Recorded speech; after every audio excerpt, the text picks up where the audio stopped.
Diferentes coisas para diferentes pessoas. Tem gente que quer fama, tem gente que quer dinheiro, tem gente que quer ser um bom pai de família. Cada um quer uma coisa diferente. Então eu digo que a minha definição de trabalho é a seguinte: sucesso é conseguir o que você quer, seja lá o que for.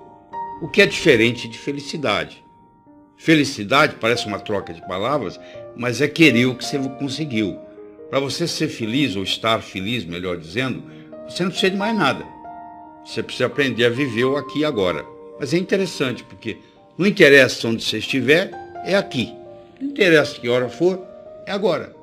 Então, a vida é um eterno aqui e agora. Aqui e agora. Se você está vivendo o aqui e agora, não interessa o que aconteceu antes e nem interessa o que vai acontecer depois, eu estou 100% aqui e agora, eu estou feliz nesse momento que eu estou aqui e agora.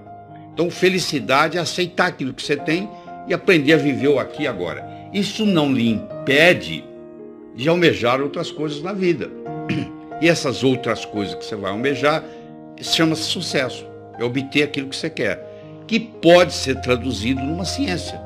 Do mesmo modo que você aprende física, química, biologia, matemática, você pode aprender a ser bem-sucedido. Infelizmente, essa cadeira, essa disciplina não existe na escola.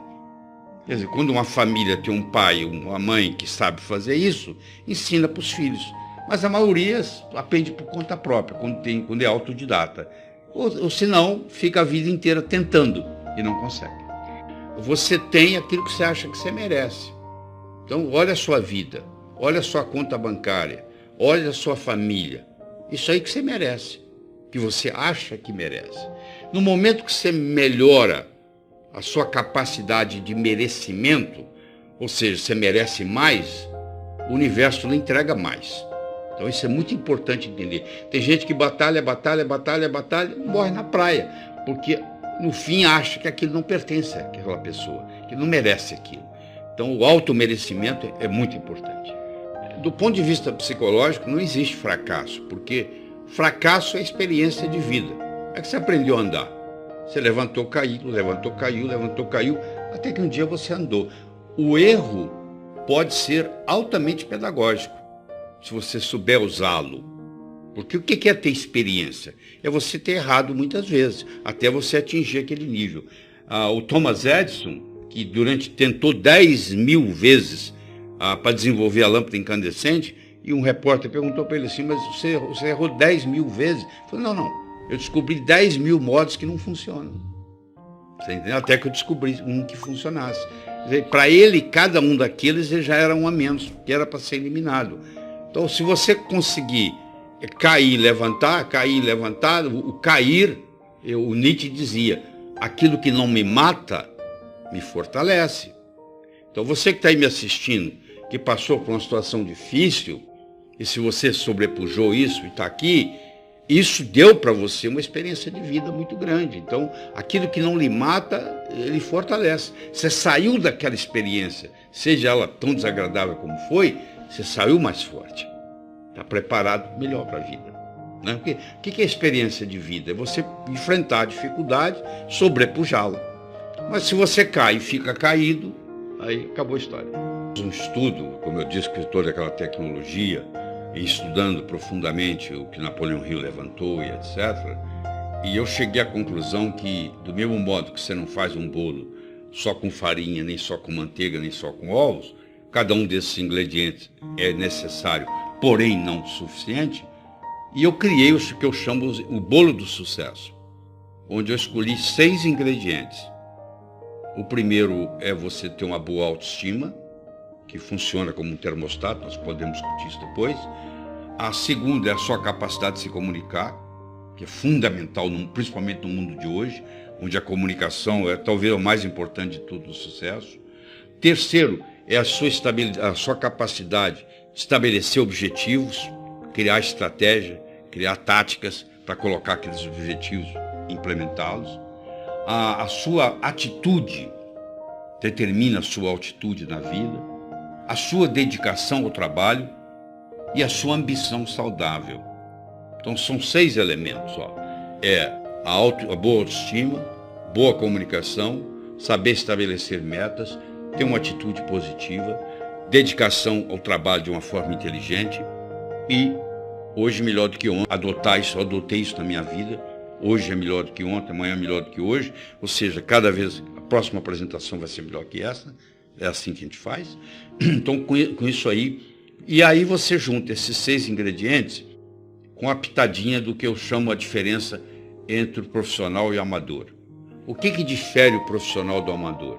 Paciência e persistência. Porque o amador, se não der certo, ele chuta o pau da barraca. O profissional sabe que o amanhecer só vem depois da noite ter passado. Que Roma não foi construída em um dia. Então tem que ser de grão em grão a galinha enche o papo. Então tem que ser aos pouquinhos para chegar lá.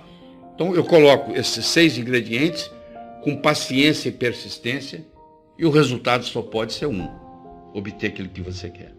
O Einstein dizia que numa briga entre imaginação e conhecimento, a imaginação sempre ganha. Então, o que é imaginar? É visualizar. Então, é o chamado crer para ver. São Tomé dizia, eu preciso ver para crer. Eu acho que São Tomé estava enganado, desculpe. Porque, na realidade, você tem que crer para ver. Se o John Kennedy não acreditasse que, numa década, ele poderia colocar o homem na Lua, o homem não teria pisado na Lua. Se você for esperar alguém pisar na Lua, para você acreditar que é possível pisar na Lua, não vai ser você que vai chegar lá. Então, se você está esperando acontecer, é outra pessoa que vai realizar. Então, você tem que passar a crer para ver. Você inverte o processo de São Tomé. São Tomé é ver para quê, você é crer para ver. Então, quando eu me mudei para os Estados Unidos, a minha crença era de que em pelo menos 2 anos eu ia começar a dar aula para americanos de cardiologia. 8 meses que eu estava lá, eu fiz a minha primeira apresentação em Washington, D.C., no Distrito de Colômbia, para mais de 400 cardiologistas. Entendeu? E eu acreditava naquilo, eu estava trabalhando para aquilo. E não levaram 2 anos. Em 8 meses eu estava fazendo isso.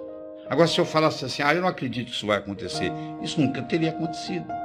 Você entendeu? Então, essa história de crer para ver parece um jogo de palavras, mas não é não. Você que está investindo, o que você está segurando? Você fala, não acredito, isso é impossível. Impossível alguma coisa que ninguém faz, até que alguém faça. Entendeu? Se fosse assim, todos os recordes foram batidos. A princípio seriam impossíveis, né? E aí vem alguém e bate o recorde, né? E aí vem outro e bate aquele recorde, porque acredita que vai acontecer. Então, se você levar esse pensamento para você, eu vou partir do princípio de crer para ver. Eu vou ter o futuro não como uma expectativa, mas como uma possibilidade. O que quer dizer isso? Se eu tenho um futuro como uma expectativa e isso não acontece, eu fico frustrado. Se eu tenho o futuro como uma possibilidade e isso não acontece, foi apenas uma possibilidade, que não deu certo. Vamos ver da próxima. Então isso é muito importante, como que você vai estabelecer suas metas. Você vai estabelecer suas metas, eu não estou garantindo que você vai atingir os objetivos 100%. Mas eu vou lhe dizer, se você não atingir, a sua atitude tem que ser como uma possibilidade e não como uma expectativa. Porque se eu coloco como uma expectativa e não acontece, eu fico frustrado. Se você está querendo parar de fumar, voltou, levanta, para de fumar de novo. Entendeu? Se você não deu certo. Não deu certo. O Thomas Edison fez 10 mil vezes para descobrir a lâmpada incandescente. Ele testou 10 mil vezes material diferente, até que ele descobriu um. Né? Então, levanta.